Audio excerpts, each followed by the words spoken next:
الحمد لله رب العالمين والصلاة والسلام على أشرف الأنبياء والمرسلين وعلى آله وأصحابه أجمعين ومن تبعهم بإحسان إلى يوم الدين. أما بعد، فقد قال الله تعالى: الذين آتيناهم الكتاب يتلونه حق تلاوته أولئك يؤمنون به ومن يكفر به فأولئك هم الخاسرون. حضرات گرامی قدر، ہم سب جانتے ہیں کہ ہمیں قرآن کریم کی تلاوت کا حکم دیا گیا ہے.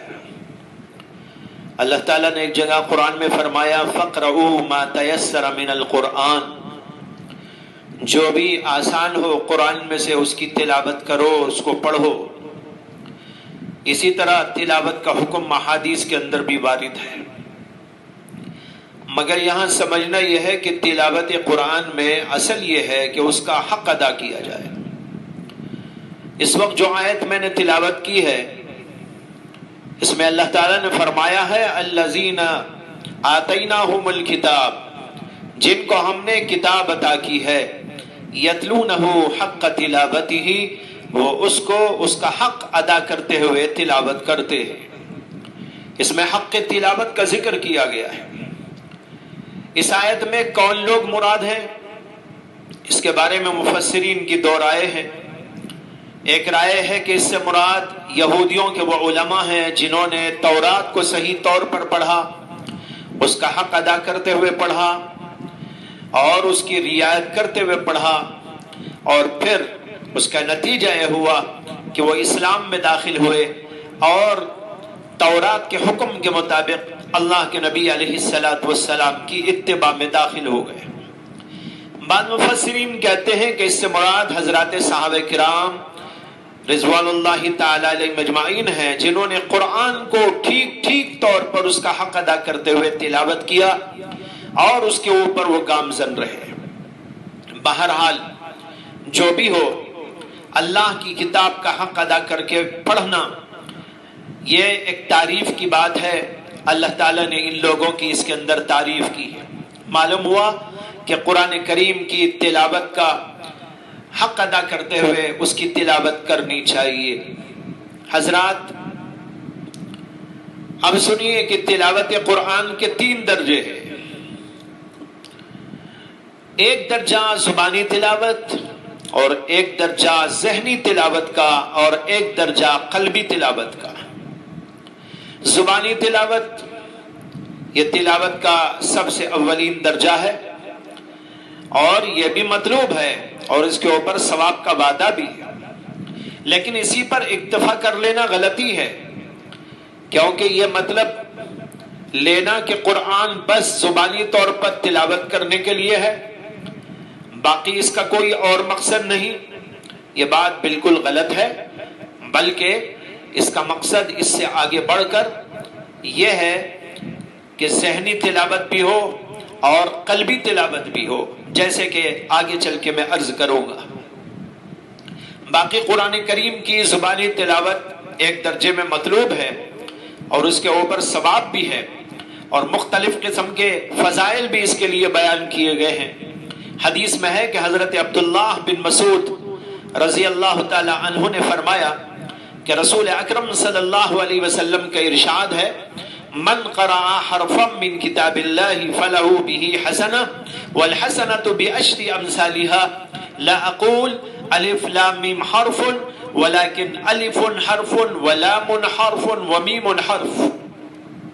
اللہ کے نبی علیہ السلام نے فرمایا کہ جو قرآن کریم میں سے ایک حرف کی بھی تلاوت کرتا ہے، اس کو پڑھتا ہے، تو اس کو اس کے بدلے میں نیکی ملتی ہے، اور ایک نیکی کا 10 گنا کر کے دیا جانا یہ اللہ کا اصول ہے.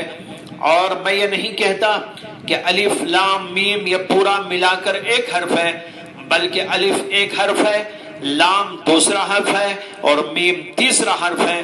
اس طرح جو آدمی الف لام میم پڑھتا ہے تو اس کو 30 نیکیاں مل جاتی ہے. ایک حدیث میں آتا ہے کہ اللہ کے نبی علیہ السلام نے فرمایا کہ اقرأوا القرآن فَإِنَّهُ يَأْتِي يَوْمَ الْقِيَامَةِ شَفِيعًا، قرآن کی تلاوت کرو، قرآن کو پڑھا کرو، بلا شبہ وہ قیامت کے دن اپنے پڑھنے والے کا سفارشی بن کے آئے گا، اللہ کے دربار میں سفارش کرے گا، اے اللہ اس کی مغفرت کر دیجئے۔ قرآن جب سفارشی بن کر آئے گا تو ظاہر بات ہے کتنا بڑا اس کے لیے فائدہ ہوگا۔ ایک حدیث میں آتا ہے کہ اللہ کے نبی علیہ السلام نے فرمایا مثل المؤمن الذي يقرأ القرآن كمثل الأترجة طعمها طيب وريحها طيب ومثل المؤمن الذي لا يقرأ القرآن كمثل التمرة لا ريح لها وطعمها حلو ومثل المنافق الذي يقرأ القرآن كمثل الريحانة ريحها طيب وطعمها مر ومثل المنافق الذي لا يقرأ القرآن كمثل الحنظلة ليس لها ريح وطعمها مر۔ یہ بخاری شریف کی حدیث ہے۔ اللہ کے نبی علیہ السلام نے فرمایا کہ اس مومن کی مثال جو قرآن کی تلاوت کرتا ہے ایسی ہے جیسے کہ نارنگی مالٹا، کہ اس کا مزہ بھی بہت اچھا اور اس کی خوشبو بھی بہت ہی خوش اور خوشگوار، اور اس مومن کی مثال جو قرآن نہیں پڑھتا ایسی ہے جیسے کہ کھجور، کہ اس کا مزہ تو بہت اچھا ہے مگر اس کے اندر کوئی خوشبو نہیں ہوتی، اور اس منافق کی مثال جو قرآن پڑھتا تو ہے لیکن عمل نہیں کرتا، اس کی مثال ایسی ہے جیسے کہ ریحان، کہ اس پھول کی خوشبو تو بہت عمدہ ہوتی ہے لیکن اس کا مزہ کڑوا ہوتا ہے، اور جو منافق قرآن نہیں پڑھتا اس کی مثال ایسی ہے جیسے اندرائن، جو کہ ایک کڑوا پھل ہوتا ہے، اس کی نہ کوئی بو ہوتی ہے نہ کوئی اچھا مزہ ہوتا ہے بلکہ تلخ مزہ ہوتا ہے۔ اس حدیث پاک میں غور کرنے سے معلوم ہوتا ہے کہ قرآن پاک کی زبانی تلاوت بھی فائدہ مند ہے، نفع بخش ہے۔ اسی طرح قرآن کا ایک فائدہ یہ ہے کہ قرآن پڑھنے والے پر اللہ کی طرف سے سکینہ نازل ہوتا ہے۔ بخاری شریف وغیرہ کتب میں ایک عجیب و غریب واقعہ حضرت اسید بن حضیر رضی اللہ تعالی عنہ کا نقل کیا گیا ہے۔ ایک دفعہ وہ قرآن پڑھ رہے تھے، رات کا وقت تھا اور سورہ بقرہ کی تلاوت کر رہے تھے، اور ان کا گھوڑا ان کے قریب میں بندھا ہوا تھا۔ اچانک وہ اچھل کود کرنے لگا تو ان صحابی کو بڑا ڈر ہوا اور انہوں نے تلاوت بند کر دی اور اس کو دیکھنے لگے تو گھوڑا بھی خاموش ہو گیا۔ پھر کچھ دیر کے بعد حضرت اسید بن حضیر نے تلاوت شروع کر دی۔ تلاوت شروع کرتے ہی وہ پھر اچھل کود کرنے لگا۔ ایسے ہی 3 دفعہ ہوا۔ حضرت اسید کا ایک چھوٹا سا بچہ گھوڑے کے قریب لیٹا ہوا تھا جس کا نام یحییٰ تھا۔ حضرت اسید کو خوف ہوا کہ کہیں یہ گھوڑا اس بچے کو روند نہ ڈالے، اس لیے انہوں نے اپنے بچے کو وہاں سے ہٹا لیا۔ پھر آسمان کی طرف دیکھا تو انہیں ایک عجیب منظر نظر آیا کہ ایک بادل ہے، اس میں چراغ کے مانند بہت سی روشنیاں ہیں۔ بہت دیر تک کھڑے ہو کے دیکھتے رہے اور وہ چراغ اور وہ روشنیاں دھیرے دھیرے دھیرے دھیرے اوپر کی طرف جاتی رہی، یہاں تک کہ ان کی نظروں سے اوجھل ہو گئی۔ جب صبح ہوئی تو انہوں نے اللہ کے رسول علیہ السلام کا قصد کیا اور آپ کی خدمت میں پہنچ کر یہ سارا قصہ سنایا۔ اللہ کے نبی علیہ السلام نے فرمایا کہ اسید، تم پڑھتے رہتے تو کتنا اچھا ہوتا، جانتے ہو کہ وہ روشنیاں کیا تھی؟ حضرت اسید بن حضیر نے فرمایا کہ نہیں، میں تو نہیں جانتا۔ اللہ کے رسول علیہ السلام نے فرمایا یہ اللہ کے فرشتے تھے جو تمہاری تلاوت کی آواز سننے کے لیے آئے تھے اور تم سے قریب ہو رہے تھے، اگر تم پڑھتے ہی رہتے تو فرشتے تم کو دکھائی دے دیتے۔ یہ ہے بھائیو سکینہ جو اللہ کی طرف سے نازل ہوا۔ کچھ لوگوں کو جو بہت بڑے مقام کے ہوتے ہیں غیب کی چیزوں کو بتا دیا جاتا ہے، اب کوئی سوال کر سکتا ہے کہ میں تلاوت کرتا ہوں تو مجھے ایسا کیوں نظر نہیں آتا؟ نظر آنا نہ آنا یہ الگ بات ہے، لیکن حقیقت میں یہ سب کچھ ہوتا رہتا ہے، اور اس کی وجہ سے دل کے اوپر ایک سکینہ اور ایک سکون اور قرار کی فضا معلوم ہوتی ہے۔ لیکن بتا دیا ایک دفعہ کہ ایسا حقیقت میں ہوتا ہے۔ اللہ کے نبی علیہ السلام موجود تھے اور اللہ کے نبی علیہ السلام کو دکھایا جاتا تھا۔ یہ دوسرے لوگوں کو بتانے کے لیے کبھی کبھی کسی صحابی سے اس قسم کے واقعات کا اظہار کرا دیا جاتا تھا۔ اس لیے نہیں پوچھنا چاہیے کہ مجھے کیوں نہیں ہوتا، اللہ کے نبی نے بتا دیا، ایک صحابی کے ساتھ یہ واقعہ پیش آ گیا، تو ہم کو اور آپ کو ایمان رکھنا ہے۔ بہرحال ایک درجہ تلاوت کا یہ ہے، قرآن کو زبان سے پڑھنا، اور اس کا فائدہ یہ ہے اور اسی مقصد سے اس کو پڑھنا ہے کہ اس سے اللہ کے کلام کو سمجھنے کا موقع ملے گا۔ اگر پڑھے گا ہی نہیں تو کیا سمجھ میں آئے گا، کیا معلوم ہوگا کہ اللہ کا کلام ہم سے کیا کہتا ہے؟ ہاں یہ غلط ہے کہ اسی پر اکتفا کر کے بیٹھ جائے اور قرآن کبھی سمجھنے کی کوشش ہی نہ کرے، اور دوسرے اور تیسرے درجے تک جانے کا کوئی تصور ہی نہ کرے۔ جیسے کہ آج کل بہت سارے لوگ خصوصاً عوام الناس میں دستور ہے کہ قرآن کی زبانی تلاوت کرنے والے تو کر لیتے ہیں مگر اس کے معانی کے سمجھنے کا کوئی اہتمام نہیں کرتے۔ دوسرا درجہ یہ ہے تلاوت کا کہ ذہنی تلاوت۔ ذہنی تلاوت کیا ہے؟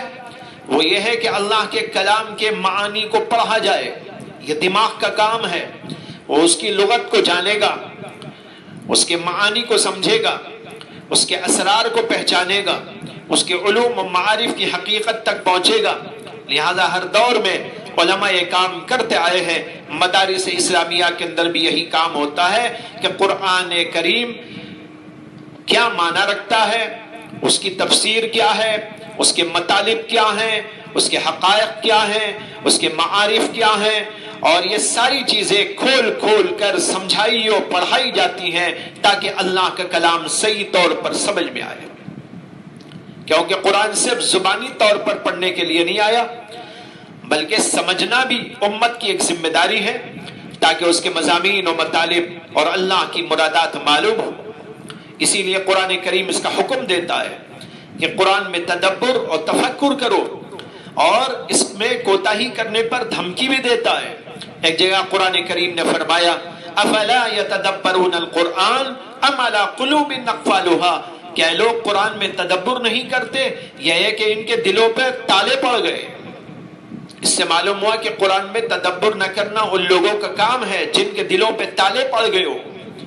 اسی لیے علامہ قرطبی لکھتے ہیں کہ اس آیت سے معلوم ہوتا ہے کہ قرآن میں تدبر و تفکر واجب ہے، اور علامہ سیوطی اپنی کتاب الاکلیل میں لکھتے ہیں کہ اس آیت کریمہ سے یہ پتہ چلتا ہے کہ قرآن میں تدبر کرنا چاہیے، اور تدبر کرنے پر اس کے اندر ہم کو ابھارا گیا ہے، اور اس کا فائدہ یہ ہے کہ قرآن کے مضامین اور معانی دل میں اترتے ہیں اور انسان کو ہدایت ملتی ہے، ہدایت ملنے کے دروازے کھل جاتے ہیں۔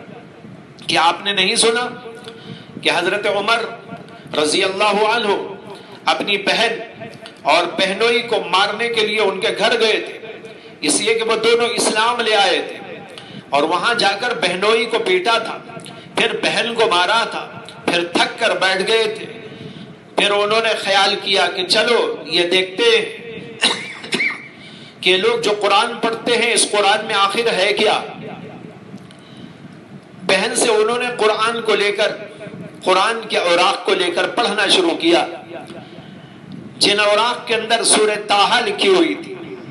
وہ عربی سے واقف تھے، ان کی مادری زبان عربی تھی، فصیح اور بلیغ شاعر تھے اور خطیب بھی تھے۔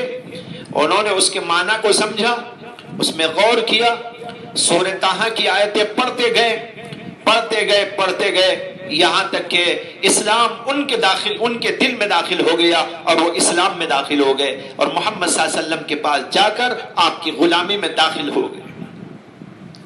بہرحال بتانا یہ ہے کہ جب قرآن کو سمجھا جائے گا، اس کے مضامین میں تفکر کیا جائے گا، اس کے حقائق میں تدبر کیا جائے گا، تو اس کی حقیقت کھل کر سامنے آئے گی اور اللہ کی مرادات معلوم ہوگی۔ اگر تدبر ہی نہ ہوگا، تفکر ہی نہ ہوگا، تو کیا پتہ چلے گا کہ اللہ کیا فرمانا چاہتے ہیں۔ لیکن یہ درجہ بھی انتہائی درجہ نہیں ہے، آخری درجہ نہیں ہے، بلکہ اس سے اوپر ایک اور درجہ ہے، اور وہ ہے قلبی اور دلی تلاوت کا، جس سے انسان کا دل قرآن سے متاثر ہوتا ہے اور عمل کی جانب لپکتا ہے، راغب ہوتا ہے۔ وہ صرف دماغ تک محدود نہیں رہ جاتا، بلکہ لفظ و معنی کی تحقیق تک محدود رہنے کے بجائے وہ اس سے آگے حقائق کی منزلوں کو پار کرتا ہے۔ دل کی تلاوت کا اثر کچھ عجیب ہی ہوتا ہے۔ ایک دفعہ اللہ کے نبی علیہ السلام نے حضرت عبداللہ بن مسعود رضی اللہ عنہ سے فرمایا کہ اے ابن مسعود، تم قرآن پڑھ کر مجھ کو سناؤ۔ حضرت عبداللہ کہتے ہیں کہ میں قرآن پڑھ کر سناؤں، جبکہ قرآن تو خود آپ پر نازل ہوا ہے۔ اللہ کے نبی علیہ السلام نے فرمایا کہ ہاں، میرا جی چاہتا ہے کہ تم پڑھو اور میں تمہاری تلاوت کو سنوں۔ حضرت عبداللہ بن مسعود رضی اللہ عنہ کہتے ہیں کہ میں نے قرآن پاک کی سورہ نساء پڑھنی شروع کر دی اور پڑھتا چلا جا رہا تھا۔ بہت دیر کے بعد میں نے اللہ کے نبی علیہ السلام کے چہرے انور کو دیکھا کہ آپ کیا حکم دیتے ہیں، مزید پڑھنے کا یا رک جانے کا؟ حضرت عبداللہ کہتے ہیں کہ میں نے اللہ کے نبی کو دیکھا کہ آپ زار و قطار روتے چلے جا رہے ہیں۔ یہ ہے بھائیو دل کی تلاوت کا اثر۔ جب پڑھنے والا پڑھتا ہے تو پڑھنے والے پر بھی، اور جو سنتے ہیں تو ان سننے والوں پر بھی، دونوں پر اس کا اثر مرتب ہوتا ہے۔ حدیث میں ایک واقعہ آیا ہے کہ جب اللہ کے نبی علیہ السلام پر قرآن کریم کی یہ آیت نازل ہوئی، یا ایھا الناس اتقوا ربکم ان زلزلۃ الساعۃ شیء عظیم یوم ترونها تذهل كل مرضعة عما ارضعت وتضع كل ذات حمل حملها وترى الناس سکارى ولكن عذاب اللہ شدید۔ بڑی عجیب آیتیں ہیں، دل دہلا دینے والی آیتیں ہیں۔ اگر انسان ان میں تفکر کرے، تدبر کرے، دل کے کانوں سے اس کو سنے، دل سے اس کو پڑھے، تو اس کا دل اس کا اثر لیے بغیر کبھی نہیں رہ سکتا۔ آیت کا ترجمہ یہ ہے، اللہ نے فرمایا کہ اے لوگو، اپنے رب سے ڈر کر زندگی گزارو، کیونکہ قیامت کا زلزلہ بڑا خطرناک اور وحشتناک ہوگا۔ اس دن تم دیکھو گے کہ دودھ پلانے والی ماں اپنے دودھ پیتے بچے کو بھول جائے گی، اور کوئی عورت حاملہ ہوگی تو اس کا وضع حمل ہو جائے گا، اور لوگوں کو تم دیکھو گے کہ وہ نشے کی حالت کے جیسے ہیں، حالانکہ وہ نشے میں نہیں ہوں گے، لیکن اللہ کا عذاب ایسا سخت ہوگا کہ گویا ان کو نشہ چڑھا ہوا۔ جب یہ آیت نازل ہوئی، اللہ کے نبی علیہ السلام ایک سفر میں تھے، وہیں پر یہ آیت نازل ہوئی تھی۔ اللہ کے نبی علیہ السلام اور حضرات صحابہ جنگل کے علاقے میں تھے۔ صحابہ ایک جگہ پر پڑاؤ ڈالے ہوئے تھے، آرام کے لیے سائے دار درختوں کے سائے میں جا کر منتشر ہو گئے تھے، کوئی اس درخت کے پیچھے، کوئی اس درخت کی آڑ میں۔ تمام صحابہ متفرق اور منتشر ہیں کہ اللہ کے نبی علیہ السلام پر یہ آیت نازل ہوئی۔ جب یہ آیت نازل ہوئی تو اللہ کے نبی علیہ السلام نے سب کو جمع ہونے کا حکم فرمایا۔ تمام صحابہ ایک ایک کر کے آپ کے قریب جمع ہو گئے۔ جب سب جمع ہو گئے تو اللہ کے رسول علیہ السلام نے فرمایا کہ اے لوگو، اس وقت ابھی میرے اوپر یہ آیتیں نازل ہوئی ہیں، میں تم کو سنانا چاہتا ہوں، اس لیے میں نے تم کو جمع کیا ہے۔ یہ کہہ کر اللہ کے نبی علیہ السلام نے وہ آیتیں لوگوں کو سنائی۔ نتیجہ کیا ہوا؟ صحابہ کرام نے اللہ کے نبی کی زبان سے اس کو سنا، آپ اس کو دل سے تلاوت کر رہے تھے، صحابہ دل کے کانوں سے سن رہے تھے، تو اس کا نتیجہ کیا ہوا؟ روایتوں میں آتا ہے فَشَقَّ ذَلِكَ عَلَى النَّاسِ حَتَّى تَغَيَّرَتْ وُجُوهُهُمْ، یعنی یہ بات، یہ آیتیں لوگوں پر بڑی شاق گزری، یہاں تک کہ ان کے چہرے متغیر ہو گئے، چہرے بدل گئے۔ اور ترمذی میں اسی میں اضافہ ہے، اللہ کے رسول علیہ السلام نے جب یہ آیتیں سنائی، ایک تو چہرے لوگوں کے بدل گئے، عجیب انداز تھا، اور کیا ہوا؟ کہتے فَأَنشَأَ الْمُسْلِمُونَ يَبْكُونَ، مسلمانوں نے رونا شروع کر ڈالا۔ اللہ اکبر۔ اور طبرانی کی ایک روایت میں اسی واقعے میں یہ بھی آیا ہے کہ اللہ کے رسول علیہ السلام نے جب آیات زور سے پڑھی تو صحابہ کو یوں معلوم ہوا ان الساعۃ قد قامت، کہ گویا قیامت ہی قائم ہو گئی۔ یہ ہے بھائیو دل کی تلاوت۔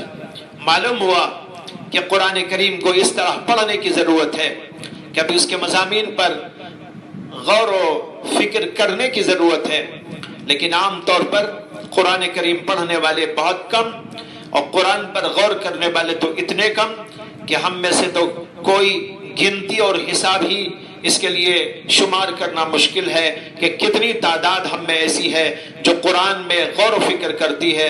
اسے کبھی کبھی قرآن کو غور و فکر سے پڑھیں، ترجمے کے ساتھ پڑھیں اور اس کے معنی اور مطالب کو سمجھنے کی کوشش کریں، تب اس کا صحیح اثر دل پر محسوس ہوگا۔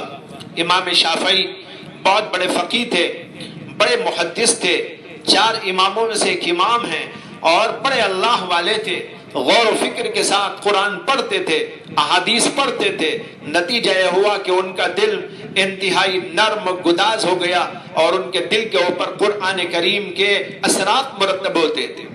ان کے واقعات میں لکھا ہے کہ حارث بن لبید جو بڑی خوبصورت آواز رکھتے تھے اور قرآن کریم بہت دل گداز انداز سے پڑھتے تھے، وہ ایک بار قرآن کریم کی تلاوت کرتے ہوئے ان آیات پر پہنچے جو سورہ مرسلات میں ہے۔ آیت یہ ہے ھذا یوم لا ینطقون ولا یؤذن لهم فیعتذرون، ھذا یوم لا ینطقون ولا یؤذن لهم فیعتذرون۔ ان آیتوں کو جب امام شافعی نے سنا تو ان کا چہرہ متغیر ہو گیا اور وہ کانپنے لگے اور رونے لگے، یہاں تک کہ ان کی حالت یہ ہو گئی کہ بے ہوش ہو کر گر گئے، کیونکہ اس کے اندر جو مضمون ہے وہ مضمون ہی ایسا ہے۔ اس آیت میں اللہ تعالیٰ کہتے ہیں کہ قیامت کا دن ایسا ہولناک دن ہوگا جس میں کوئی بول نہ سکے گا، کسی کو بولنے کی سکت نہ ہوگی، اس قدر خوف اور ہیبت طاری ہوگی، وہ وحشتناک دن ہوگا کہ کچھ بولنا چاہے تو کوئی بول نہ پائے، کوئی معذرت کرنا چاہے تو ان کو اس کی اجازت بھی نہ ہوگی کہ وہ معذرت کرنے لگے کہ میں نے کفر اس لیے کیا تھا، اے اللہ میں نے شرک اس لیے کیا تھا، میرا یہ عذر تھا، میں نے گناہ اس لیے کیا تھا کہ مجھے یہ پریشانی پیش آ گئی تھی۔ اللہ کہتے ہیں ھذا یوم لا ینطقون ولا یؤذن لهم فیعتذرون، یہ دن وہ دن ہوگا جس دن کے کوئی بول نہ سکے گا اور کسی کو وہاں معذرت کی اجازت نہ ہوگی۔ امام شافعی رحمت اللہ علیہ پر ان آیات کا ایسا گہرا اثر طاری ہوا کہ وہ بے ہوش ہو کر گر جاتے ہیں۔ یہ ہے بھائیو دل کی تلاوت، جس سے دل متاثر ہو اور وہ اس کے مضامین پر عمل کے لیے تیار ہو اور اس کے لیے مجاہدہ کرنا اس کے لیے آسان ہو جائے۔ اللہ کرے کہ ہم اس قسم کی تلاوت کر سکیں اور ہمیں بھی یہ درجہ مل جائے۔ آج عام طور پر عوام الناس نے پہلے درجے پر اکتفا کر لیا ہے تو دوسرے اہل علم حضرات نے دوسرے درجے کو کافی سمجھ لیا ہے، اور ہونا تو یہ چاہیے تھا کہ ان 2 درجوں کے ساتھ ساتھ تیسرے درجے پر بھی پہنچنے کی ہم لوگ کوشش کرتے۔ دعا ہے کہ اللہ تعالیٰ مجھے بھی اور آپ سب کو بھی ایسی توفیق عطا فرمائے کہ ہم تلاوت زبانی بھی کریں، ذہنی طور پر بھی کریں، یعنی تدبر و تفکر کریں، اور دلی طور پر بھی کریں کہ اس کے مضامین سے ہم لوگ متاثر ہوں اور عمل کے لیے تیار ہو جائیں۔ وآخر دعوانا ان الحمد للہ رب العالمین۔